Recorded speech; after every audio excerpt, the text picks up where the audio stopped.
Hey, what's up guys? Joker here. Today we're finally going to sit down and take an in-depth look at Rainbow Six Siege. Now, I've covered this game all throughout the year through the alpha, beta, and now through its initial release here in December, and I've enjoyed the gameplay of Rainbow Six Siege. I want to get that out there right away and let you guys know that, but it also has been mired in some launch issues as well as issues that it was experiencing back in the alphas and the betas that have continued now through launch, and it's also been mired in the issues of microtransactions that are being employed by the publisher Ubisoft, not necessarily the developer Ubisoft Montreal, who have just really done their job and put out a good quality multiplayer title, but there have been issues with the publisher of Ubisoft who have been in there with microtransactions, season passes, and things like that to try to get extra money out of the consumer even before the launch of the actual game. So we're going to talk about all that today and how everything comes together and come to a conclusion to see if Rainbow Six Siege is truly worth your $60 here on the PC. Now, as with all my reviews and as PC is my primary platform, first we're going to go ahead and jump straight into the options menu to see what sort of customization we can do here on the PC to see how good the port quality is of this title coming over from the console. Now, if you're not interested in seeing the options menu details, I'm going to put a timestamp on your screen right here to where you could skip ahead if you want to see the gameplay discussion and how all of that is holding up for the gameplay experience in Rainbow Six Siege. So as we can see here in our first tab for gameplay, we can go ahead and set some of our game customization options for like our squad privacy. We can have it open to friends or invite only.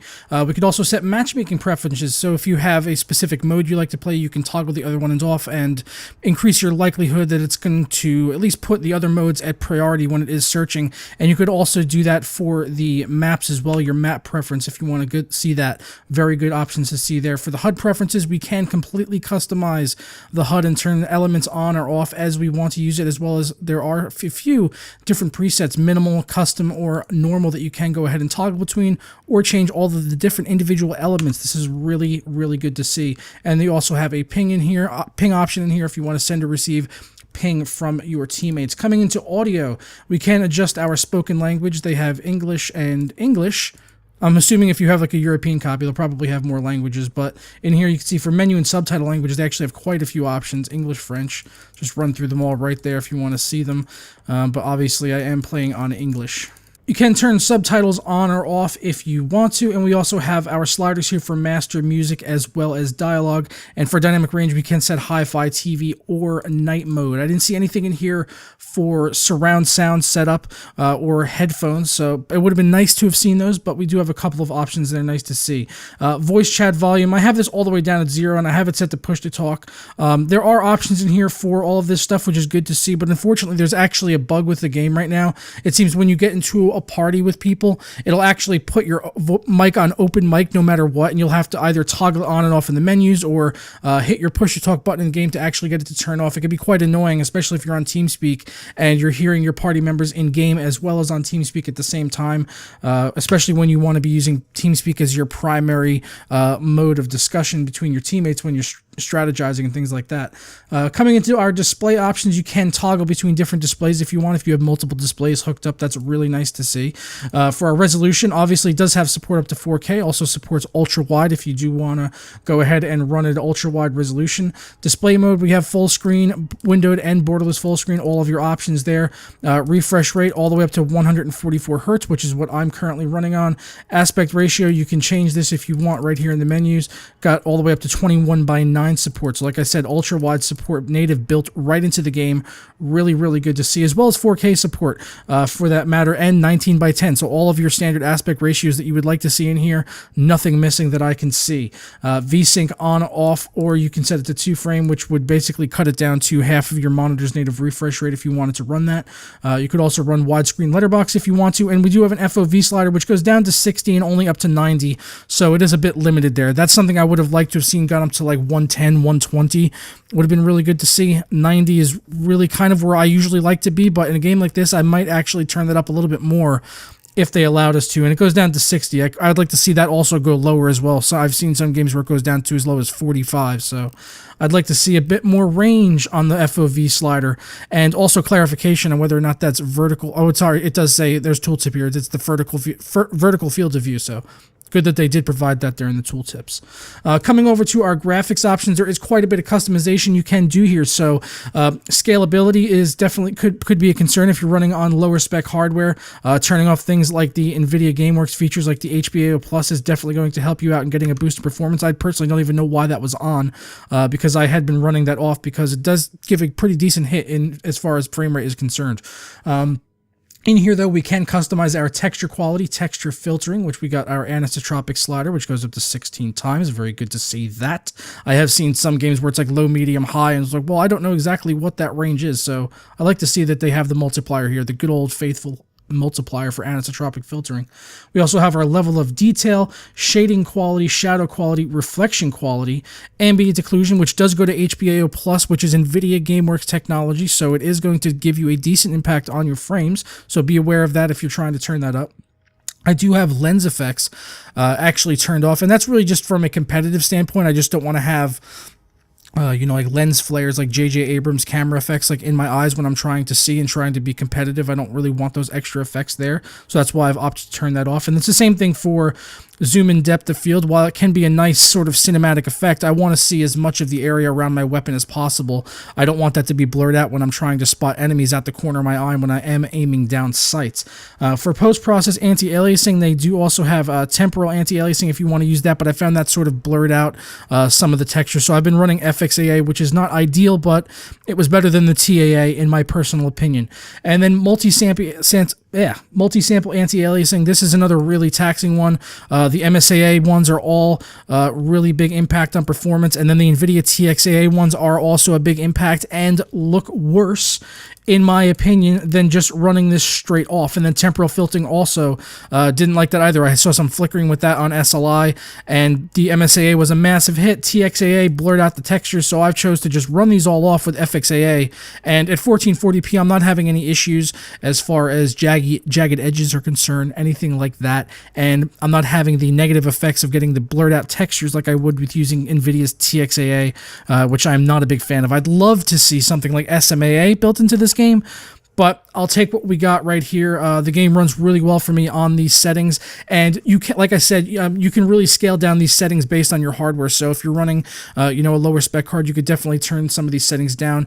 Should be able to get a comfortable experience at like something like 1080p 60 hertz if that's something that you are after, as long as you're willing to turn down a few settings if you're on a fairly low spec system. But I'm running on a very high spec system at 1440p, so I should know that's 980 Ti's and SLI. So, and for control options in here, we can also adjust a few things. We can adjust our mouse sensitivity as well as our aim down sight sensitivity, which is nice to see. Now, I'm personally one of those people that don't mind having it the same on each of this, and this is what's comfortable for me, but it's nice that you can customize this, because I know some people that want a different sensitivity for when they are aiming down sights versus hip firing and just looking around. So it's nice that we have those there. I feel in a competitive tactical shooter like Rainbow Six Siege, something like this is essential, and it should be in all games. This is something that was missing in the likes of Star Wars Battlefront recently, which is not a competitive tactical shooter in any sense of the words, but I would still like to see this in pretty much any shooter, tactical, competitive, or otherwise. We also have options for our aiming. If you want to hold or toggle, you can do that, and the same for leaning, sprinting, crouching, prone, and walking. So really nice to see all of these different options here for whether you want to toggle or hold these different things. Very, very important controls in my personal opinion. And if you are running a controller, they do have things like aim assist and other dead zone sliders you can customize if you're using a controller on PC, but honestly, don't use a controller on PC. For a competitive shooter like this, you're going to get absolutely hosed. Alright, so that covers it for the options menu of the game. Now, before we actually jump into the gameplay, there is something I do want to go over with the elephant sort of sitting in the room, which is the microtransactions of Rainbow Six Siege. Now, it was announced before release that all of the maps in the future would be free, which is awesome. That's a great idea from Ubisoft. I'm happy to see that, so that the community does not get split up post-launch with all of the maps coming out. And all of the operators are going to be coming out over the next year. The 8 new operators you will be able to unlock via just in-game renown, which is the in-game currency that you unlock just by sort of playing through the game. It's sort of like a free-to-play progression type system, which I'm not a big fan of. I'll let you guys know that ahead of time. And they've also got this Rainbow Six credits built into the game, which is what I really want to talk about right here, because when those new characters come out, if you didn't buy the season pass for $30. If you do not buy the season pass for $30, then you will have to unlock each of those new operators for 25,000 in-game renown, which they have revealed, Ubisoft has said it takes about an hour per 1,000 credits. So you're looking at 25 hours of in-game play to unlock each of those additional 8 operators, which comes out to roughly 200 hours in total to unlock 8 operators. But they do also have weapon skins bundled in right here at launch, and this is really one of the big problems I see with the microtransactions, is that even though they are only weapon skins and they're only cosmetic items, so you can kind of decide how that's going to bother, if that's going to bother you or not. But where it really bothers me is that this is built right into the menus of the game. When you are customizing your weapons, there are these skins, these tier 5 and tier 4 weapon skins and tier 2 weapon skins that can only be purchased with Rainbow Six credits. And that's sort of right there sort of teasing you like, oh, here are these weapon skins that are clearly better than the other ones that you can unlock with the in-game money, and they cost real-world currency. And it wouldn't be as much of a thing if this had come out maybe 3 or 4 months down the road as an additional way of breathing more life into the game and getting a few more dollars. But right here at launch, it's blatant content that was gouged out of the base game so that they could milk you and charge you additional money. And that's the big problem for me personally, is that all of these weapon skins were put out at launch, day one, DLC microtransactions, and each one of these characters, each one of the factions, there's 5 factions, there's 5 primary weapons for each of these factions. And if you could see, each one here has 3 weapon skins, which can only be purchased with Rainbow Six credits, which are 720, 480, and 180 Rainbow credits to unlock that weapon skin.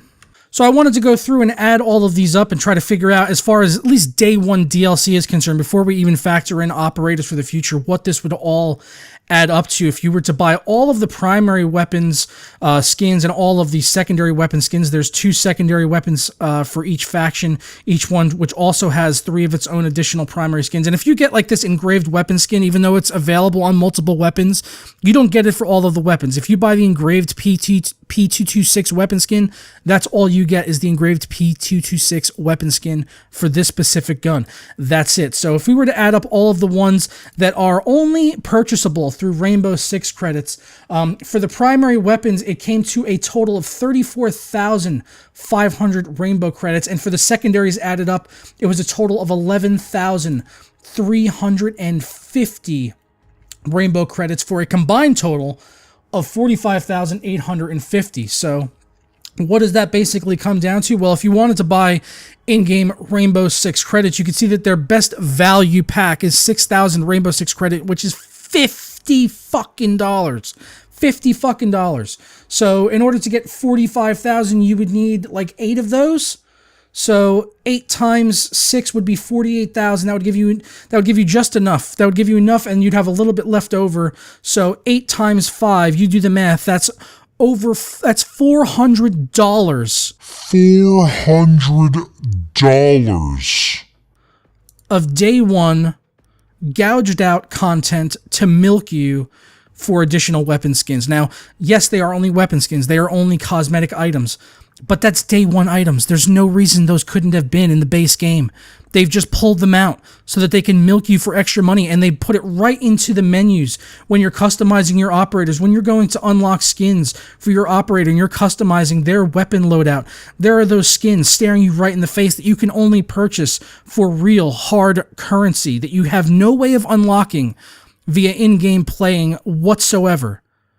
These other ones that do have the option of purchasing with Rainbow credits and as well as in-game renown, 10,000 credits. That's 10 hours of gameplay. I added all of these up as well, the ones that you could buy with in-game currency, and it came out to just over 500 hours of in-game time to unlock these, versus whereas you could just plop down, let's see, 10 hours versus like $2.50 roughly for Rainbow credits. Yeah.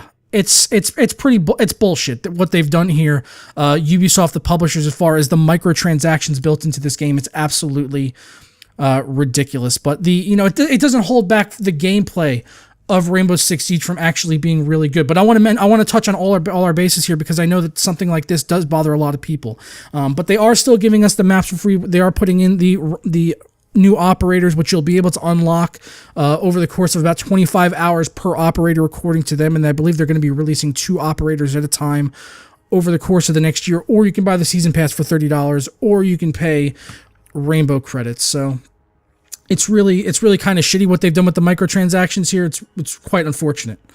All right, but talking about gameplay in Rainbow Six Siege. Now, we've seen the game change a lot over the course of the last year. We've seen a lot of balance changes.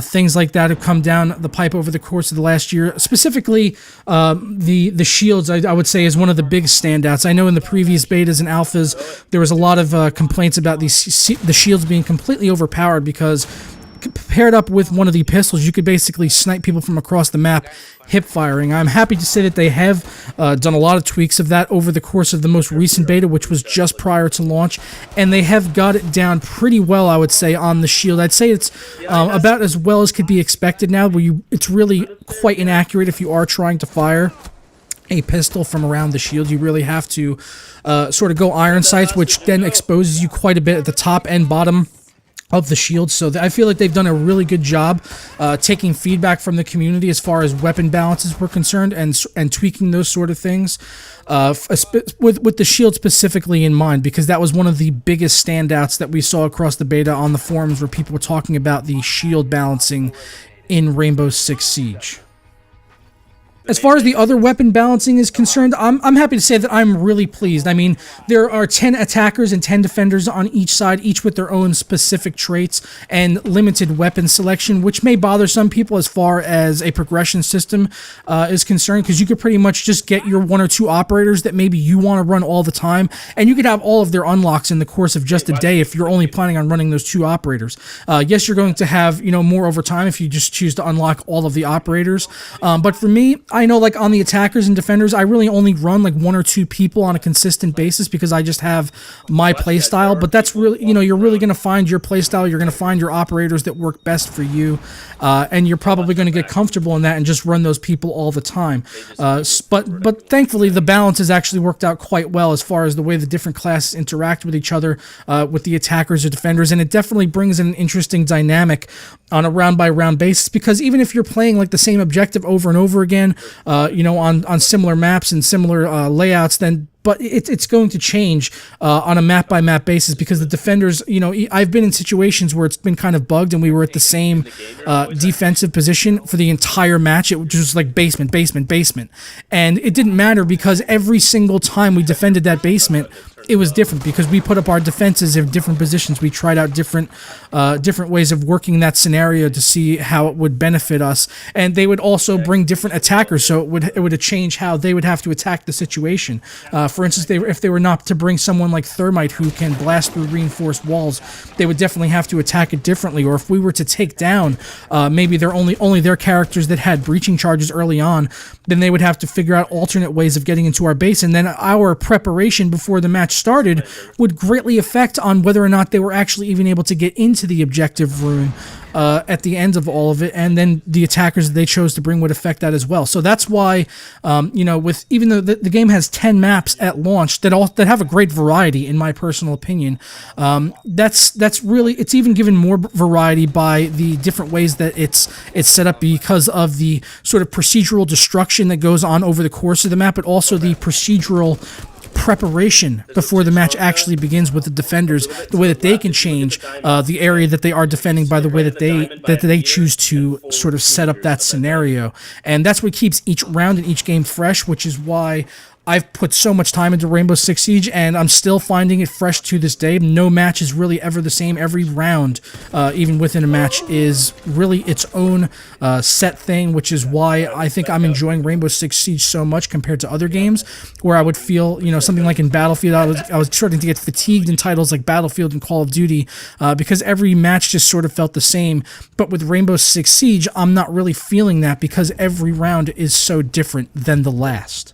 And speaking of the levels, they have done a good job, I also feel, with changing up the level design. That we have 10 different levels in here. There's There's a bank, there's a training facility, there's a house, there's sort of like a housing project area. There's a good variety of maps in this game already at launch, and we're only going to be getting free maps after the game has come out. So I'm just really impressed, with this game overall. I know there is going to be the heated debate that's probably going to go on from now to the end of time with hardcore Rainbow Six fans for the changes that have come into this game that they're either going to absolutely love or absolutely hate.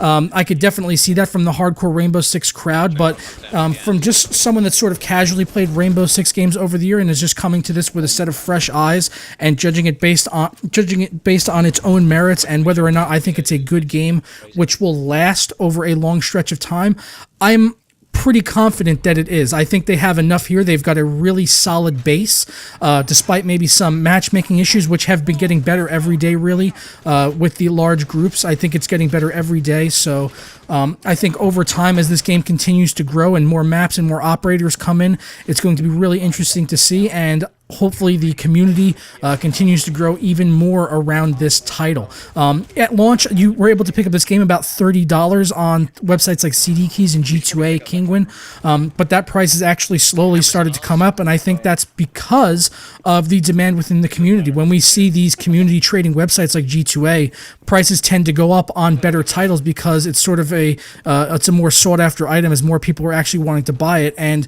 Ubisoft have actually done a bang up job. They finally, in my opinion, redeemed themselves with Rainbow Six Siege, despite it being mired in all of that shit of the microtransactions. Ubisoft Montreal, the developer, have managed to churn out a really solid multiplayer-only title. And this is something I've been looking for quite a while. I know some people are going to be bothered by the fact that it's multiplayer-only. It does have the situations and the terrorist hunt sort of built into there, which you can kind of blow through in a couple of hours. But the real bread and butter is the multiplayer of this game, and they knew that going in, and they did it really well. And I don't feel like the content has been limited. And with the free content to come down the road, I feel like you're getting a really good value in Rainbow Six Siege. If you do choose to pick it up, you can probably find it around $40 to $45 right now if you search around, and in the coming months that price will probably come down even more if you are looking at the community trading sites like CD Keys, G2A, Kinguin, stuff like that. But I'm going to go ahead and get out of here and just give you guys my final conclusion once again that Rainbow Six Siege is a strong recommendation from me. I'm really loving this game. I don't like what Ubisoft, the publisher, has done with the microtransactions and the season pass and sort of gouging out that day one content, but I do appreciate the additional maps and the ability to unlock all of the operators through in-game play and the in-game renown system, even if it does sort of borrow free-to-play aspects that do annoy me. It doesn't stop the gameplay from being really quite good, and nothing they've done has made the game sort of pay to win. Nothing they've done has made it a pay-to-win aspect or anything like that, but it does borrow some of those free-to-play sort of aspects that you may be familiar with in the progression systems of other free-to-play titles out there. So it's really going to be up to you at the end of the day on how much that bothers you. But I'm going to go ahead and get out of here. Please let me know what you thought about the Rainbow Six Siege review down in the comments below. Love to get your guys' feedback down there, and especially if you've played the game or if you're thinking about picking it up after seeing this review here right now. I know we went on a little bit longer than usual, but I wanted to be as detailed as I could for you guys in this review. So I will go ahead and catch you guys next time. Turo.